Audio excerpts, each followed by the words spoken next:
Spiderman brand new day में X Men की जो जीन ग्रे है वो दिखाई गई है। इससे पहले वो क्यों नहीं आई थी और भी बहुत सारे अमेजिंग डिटेल्स है जो मैंने Spiderman brand new day movie देखकर देखा है, नोटिस किया है। चलो आओ उनके बारे में डिस्कस करते हैं। Spoiler alert guys. Spiderman brand new day के पोस्ट क्रेडिट सीन में कौन सा न्यू स्पाइडरमैन का लोकेशन ट्रैक हुआ था एंड अचानक से एमसीयू के अंदर इतने सारे एक्समैन के कैरेक्टर्स क्यों आ रहे हैं, ये जानना है बिना ज्यादा कॉन्टेक्स्ट जाने तो आप इस टाइम स्टैम्प पे जंप कर सकते हो। तो हम लोगों ने जैसे ट्रेलर में देखा था कि एक टेलीपैथिक पावर यूज करने वाली कोई कैरेक्टर है जो कि अपनी टेलीपैथिक पावर का यूज करके लोगों के दिमाग में घुस रही है और स्पाइडरमैन जब इसको रोकता है तो पता चलता है कि ये किसी वीमैक्स नाम के प्रोजेक्ट के पीछे पड़ी हुई है एंड ये वीमैक्स नाम का जो प्रोजेक्ट है इसको डैमेज कंट्रोल वाले कंट्रोल कर रहे हैं। डैमेज कंट्रोल को पहले भी एमसीयू की मूवीज और टीवी शोज में दिखाया गया था, लेकिन इस मूवी में डैमेज कंट्रोल का काफी इंपॉर्टेंट रोल है एंड स्कॉर्पियन के थ्रू जीन ग्रे का कैरेक्टर वीमैक्स तक पहुंचने वाली होती है कि पीटर आके रोक देता है स्कॉर्पियन के कैरेक्टर को। साथ ही साथ पीटर की जो स्पाइडरमैन वाली पावर्स है वो भी इवॉल्व हो रही होती है विद रिस्पेक्ट टू टाइम, और ये इसके साथ इसलिए होता है जब पीटर पार्कर पहली बार जीन को रोक रहा होता है तो जीन ग्रे उसके दिमाग में चली जाती है और पीटर का कैरेक्टर अपने स्पाइडी सेंस से जीन ग्रे को अपने दिमाग से बाहर निकाल देता है। इसके बाद से ही पीटर के अंदर कई सारे चेंजेस देखने को मिलते हैं। ये चेंजेस कॉमिक बुक से हटकर पहली बार जेम्स कैमरॉन ने किया था, क्योंकि स्पाइडरमैन की पहली मूवी थी उसमें स्पाइडरमैन के जो फ्लूइड वाले जो वेब शूटर्स थे वो हटा दिए थे जेम्स कैमरॉन ने। जेम्स कैमरॉन ही पहले स्पाइडरमैन 1 को डायरेक्ट करने वाले थे, उन्होंने पूरा स्क्रीन प्ले भी लिखा था और उस स्क्रीन प्ले में उन्होंने स्पाइडरमैन के वेब शूटर्स हटा दिए थे। स्पाइडरमैन काफी गरीब कैरेक्टर होता है कॉमिक बुक्स में, वो वेब फ्लूइड के लिए कहां से पैसे ले आएगा, ये बात ध्यान में रख के जेम्स कैमरॉन ने इस कैरेक्टर के अंदर से काफी सारे चेंजेस किए थे। उस चेंजेस में ये भी एक चेंजेस किए थे कि जब पीटर को ये रेडियो एक्टिव स्पाइडर काटेगी तो पीटर के अंदर कई सारे चेंजेस आएंगे। लेकिन ये टॉम हॉलैंड के जो स्पाइडरमैन के वेब शूटर्स निकलते हैं उससे कई ज्यादा खतरनाक तरीके से निकलते हैं, जिसको ट्रेलर में भी एक बार दिखाया गया था। तो ये काफी कंट्रोल से बाहर होता है, जिसकी वजह से हमारा टॉम हॉलैंड का कैरेक्टर एक न्यू डिवाइस बनाता है जो इसकी पावर्स को कंट्रोल करेगा, जो इसके पास न्यू अभी आई हैं जिनको ये कंट्रोल नहीं कर पाता। एंड ये डिवाइस बनाने के लिए वो हल्क की हेल्प लेता है, मतलब ब्रूस बैनर की हेल्प लेता है। वीमैक्स के पीछे जीन ग्रे क्यों पड़ी है ये इन्वेस्टिगेट कर रहा होता है स्पाइडरमैन के कैरेक्टर, और इसकी वजह से वो येलेना बेलोवा जो कि अभी एवेंजर बन चुकी है उससे भी मिलता है कपड़े निकालकर, वो भी स्पा में। एंड इसके बाद जीन ग्रे का कैरेक्टर जो होती है वो स्पाइडरमैन की पूरी काला चिट्ठा हिस्ट्री, पीटर पार्कर कौन है क्या है सब जान लेती है और उसके बाद वो उसके पीछे पड़ जाती है स्पाइडरमैन के, और स्पाइडरमैन जीन ग्रे का पीछा करता है। उसके साथ काफी अच्छी चेजिंग सीन भी दिखाई गई है मूवी में। एंड जीन ग्रे जो होती है इस हेलीकॉप्टर में बैठती है, उड़ती है और उड़ते ही स्पाइडरमैन का जो कैरेक्टर होता है उसको जालों से, जो कि अब बहुत ज्यादा निकल रहे हैं उसके अंदर से ये जाल, इन जालों से स्पाइडरमैन का कैरेक्टर जीन ग्रे को ऊपर फंसा के एमजे के पास भागता है, क्योंकि जीन ग्रे की कैरेक्टर एमजे के पीछे जा रही थी। पीटर का जो कैरेक्टर होता है वो एमजे को बताता है कि तुम खतरे में हो, तुमको मेरे साथ चलना होगा। पीटर एमजे को लेकर जाता है एक बिल्डिंग के ऊपर। बिल्डिंग पर जो एमजे की कैरेक्टर होती है उसके अंदर जीन आ जाती है और वो उसको किसी तक भी करती है गाइस। पीटर को लगता है कि ये एमजे है जिसको सब कुछ पता हो गया है, लेकिन ये एमजे नहीं जीन होती है और उसको मारने ही वाली होती है कि हमारा पीटर स्पाइडर का कैरेक्टर उसको बचा लेता है और उसको लेकर जाता है फ्रैंक के पास। फ्रैंक हमारा पनिशर इस मूवी में दिखाया गया है, जिसको ट्रेलर में भी दिखाया गया था। बाद में स्पाइडरमैन और फ्रैंक ये पता लगाते हैं कि जो जीन है उसका नाम जीन एलिन ग्रे है और एलिन इसकी माँ का नाम है, जिसका इस मूवी के अंदर फ्लैशबैक भी दिखाया गया है। ये एलिन जो होती है वो अपने दोनों बेटे यानी जीन और उसकी बहन जो होती है उसको छोड़ देती है। जीन और जीन की बहन की पावर जब जाग जाती है तो उसकी माँ डर जाती है इस पावर से, जिसकी वजह से उन दोनों को छोड़ देती है। दोनों अनाथ बन जाते हैं एंड जीन की जो बहन होती है उसको डैमेज कंट्रोल वाले लेकर जाते हैं। डैमेज कंट्रोल वाले जब उसको पकड़ रहे थे तो जीन की बहन ने अपने टेलीपैथिक पावर्स का यूज करके उसको दूर कर दिया था अपने से, जिसकी वजह से वो बच जाती है। बाद में वो अपने बहन को ही खोजती है एंड वीमैक्स नाम का ये जो एक्चुअल में एक्सपेरिमेंट प्रोजेक्ट हो रहा होता है वो डैमेज कंट्रोल का जो ये हेड है बहन का लौड़ा, इस चूतिये ने ही शुरू किया था ये पूरा का पूरा एक्सपेरिमेंट। जीन की बहन को भी इसी ने ही उठाया था एक्सपेरिमेंट्स करने के लिए। वीमैक्स नाम का जो एक्सपेरिमेंट ये कर रहा है अपनी बहन को पाने के लिए, जो हमारी जीन ग्रे का कैरेक्टर है वो इसके पीछे पड़ी हुई है। ब्रूस बैनर का जो कैरेक्टर होता है उसको हल्क बनाकर हमारी जीन ग्रे का कैरेक्टर इसके मेन ऑफिस में पहुंच जाती है, जहां पर ये अंदर छुपा हुआ होता है। हल्क जो है वो मुक्का मार मार कर ही दीवार को तोड़ने की कोशिश करता है। यहाँ पर हमारा स्पाइडरमैन का कैरेक्टर आता है और जीन वहां पर खड़ी होती है सामने, लेकिन हमारा हल्क का कैरेक्टर जीन ग्रे के कंट्रोल में होता है और यहाँ पर एक अच्छी खासी फाइट दिखाई जाती है जो कि बहुत मजा आता है देखने में। फ्रैंक भी आता है बचाने के लिए, उसको बाद में जीन ग्रे कंट्रोल भी कर लेती है और जो फ्रैंक बॉम्ब्स लाया होता है उस बॉम्ब्स का यूज करके ये पूरा का पूरा दरवाजा तोड़ के जीन ग्रे की कैरेक्टर को ये चूतिया मिल जाता है। एंड तब तक हमारा स्पाइडरमैन का कैरेक्टर आता है जो कि जीन ग्रे को ये डिवाइस लगा देता है जो कि इसकी पावर्स को बिल्कुल भी यूज नहीं करने देता। एंड हमारी जीन ग्रे के कैरेक्टर पकड़ी जाती है।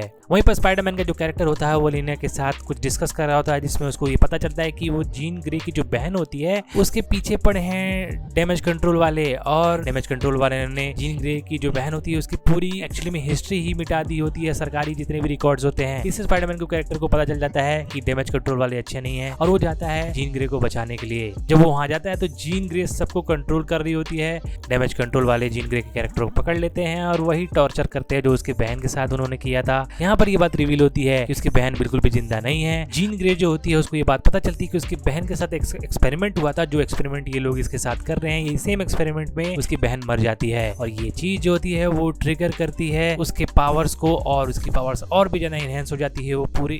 पूरे आइलैंड के आसपास के जितने भी लोग होते हैं उन सबको कंट्रोल करने लग जाती है। फ्रैंक का कैरेक्टर ये देखता है दूर से, और वो एक बिल्डिंग के छत पे जाता है जहां से वो जीन ग्रे को निशाना लगा के मारना चाहता था। थ्रू आउट द मूवी जो स्पाइडरमैन की जो पावर्स हो रही होती हैं, जिनको कंट्रोल नहीं कर पा रहा होता है, उसके अंदर जो एवोल्यूशन हो रहे होते हैं जिनको बिल्कुल भी सही से कंट्रोल नहीं कर पा रहा होता है, वो इस रेड हैंग गैंग वाली फाइट में वो धीरे धीरे कंट्रोल करने की कोशिश करता है। यहाँ पर स्पाइडरमैन को पता भी चलता है कि डैमेज कंट्रोल वाले इतने हरामी हैं कि स्पाइडर वेब्स को तोड़ने के लिए भी एक डिवाइस उन्होंने बनाया होता है, जो कि स्पाइडरमैन फाइट के दौरान काफी वीक पड़ जाता है रेड हैंग गैंग के सामने, एंड बाद में उसकी जो इवॉल्व पावर्स होती हैं वो उसकी हेल्प करती है रेड हैंग गैंग से लड़ने के लिए, और ये बहुत मस्त फाइट होती है। इसके बाद ही हमारा जो जीन ग्रे का कैरेक्टर होती है वो स्पाइडरमैन के साथ बात कर रही होती है। स्पाइडरमैन के कैरेक्टर वो बोलती है, देखो इन्होंने ऐसा डिवाइस बनाया जो तुम्हारे स्पाइडर वेब्स को भी तोड़ देता है, ये डैमेज कंट्रोल वाले मॉन्स्टर्स हैं, इन्होंने मेरे बहन को भी मार दिया, मेरे को भी मार देंगे, ये किसी की परवाह नहीं करते। उसके बाद जीन ग्रे की कैरेक्टर होती है वो बोलती है कि पहली बार जब मैं तुम्हारे दिमाग में घुसी थी तो तुमने मेरे को अपने दिमाग में घुसने नहीं दिया था, अब मेरी पावर्स बहुत ही ज्यादा इनहेंस हो चुकी हैं। और स्पाइडरमैन के कैरेक्टर बोलता है कि तुम मेरे दिमाग में घुस सकती हो, और जीन ग्रे के कैरेक्टर जो उसके दिमाग में घुसती है तो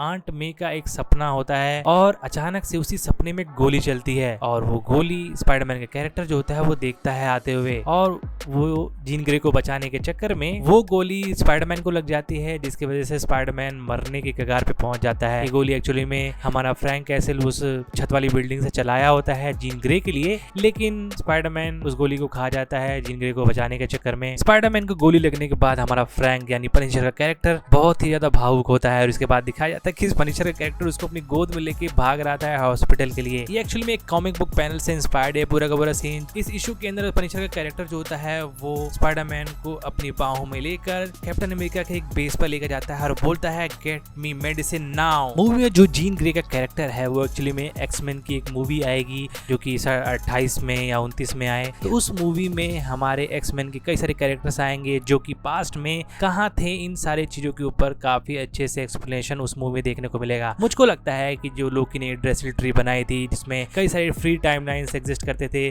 उसके बाद से ही एक्समैन के कैरेक्टर्स एमसीयू में आना शुरू हुए। जैसा कि तुम लोग देख सकते हो द मार्वल्स के अंदर हमारा बाइनरी का कैरेक्टर जो होती है वो देखने को मिलती है, बीच का कैरेक्टर देखने को मिलता है जब मोनिका रैम्बो का कैरेक्टर जो होती है दूसरे यूनिवर्स में इनकर्जन के थ्रू चले जाती है, और जितने भी म्यूटेंट्स हुआ करते थे पहले उनको हो सकता है टीवी वाले जो हैं वो प्रून करके वॉइड में भेज दिया करते थे, इसलिए वॉइड में सबसे ज्यादा एक्समैन के कैरेक्टर्स देखने को मिले थे guys Deadpool and Wolverine movie के अंदर। ये एक्समैन के कैरेक्टर्स हो सकता है कि सेक्रेट टाइमलाइन में कुछ न कुछ ऐसी इवेंट्स हैं जिसकी वजह से कैंग की ये जो बनाई हुई मैट्रिक्स है सेक्रेट टाइमलाइन वाली ये डिस्टर्ब हो रही होगी, एंड इसी वजह से जितने भी एक्समैन के कैरेक्टर्स हैं वो सिर्फ आपको वर्ल्ड में देखने को मिले थे या दूसरे यूनिवर्स में देखने को मिले थे, लेकिन अर्थ 616 में आपको एक भी एक्समैन का कैरेक्टर देखने को नहीं मिला था। और मेन एमसीयू के अंदर जो हमारी जीन ग्रे का कैरेक्टर है अभी इस मूवी में देखने को मिली। कई सारे लोग ये भी थ्योरी बना रहे थे कि जो हमारे थाइनोस ने एक स्नैप किया था जिसकी वजह से बहुत सारा गामा रेडिएशन निकला था, इसकी वजह से ह्यूमंस के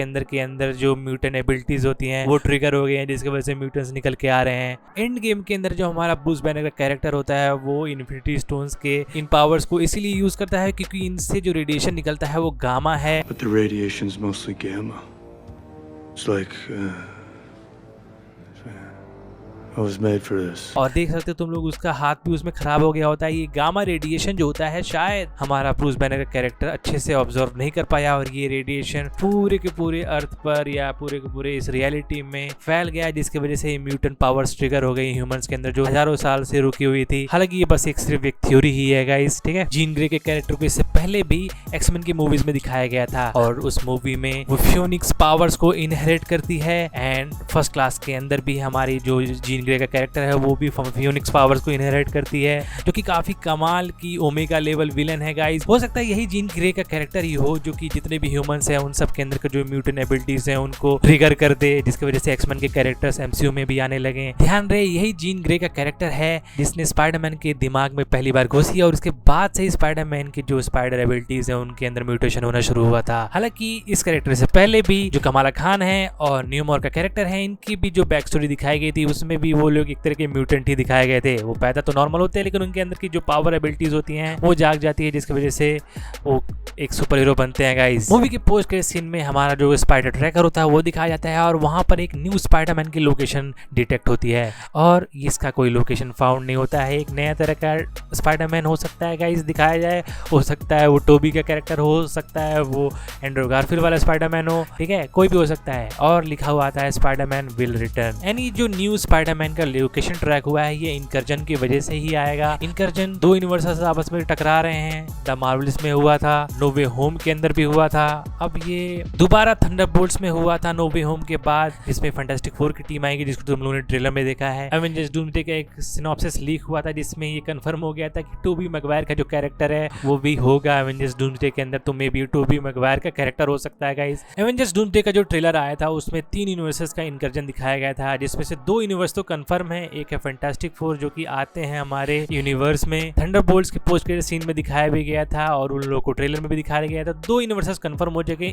एक यूनिवर्स जो है वो बचा हुआ है, वो तीसरा यूनिवर्स कौन सा होगा। और इस मूवी के पोस्ट क्रेडिट सीन में एक न्यू स्पाइडरमैन की लोकेशन बता के मार्वल ने ये बात कंफर्म कर दी कि वो कोई ना कोई स्पाइडरमैन ही होगा गाइस। तो ये चीज कंफर्म हो चुकी है, मेरी वीडियो से कंफर्म हो गया, ठीक है, मार्वल ने खुद कंफर्म कर दिया गाइस। तो ये वीडियो तुम लोगों को कैसी लगी गाइस, अच्छी लगी हो तो लाइक और सब्सक्राइब कर देना। मेरी वीडियो अगर अच्छी लगी तो तुम लोग मेरी ये वाली ओडिसी वाली वीडियो भी देख लेना, मैंने इसमें भी बहुत अच्छे से एक्सप्लेन किया है इस मूवी को, ठीक है। Bye bye.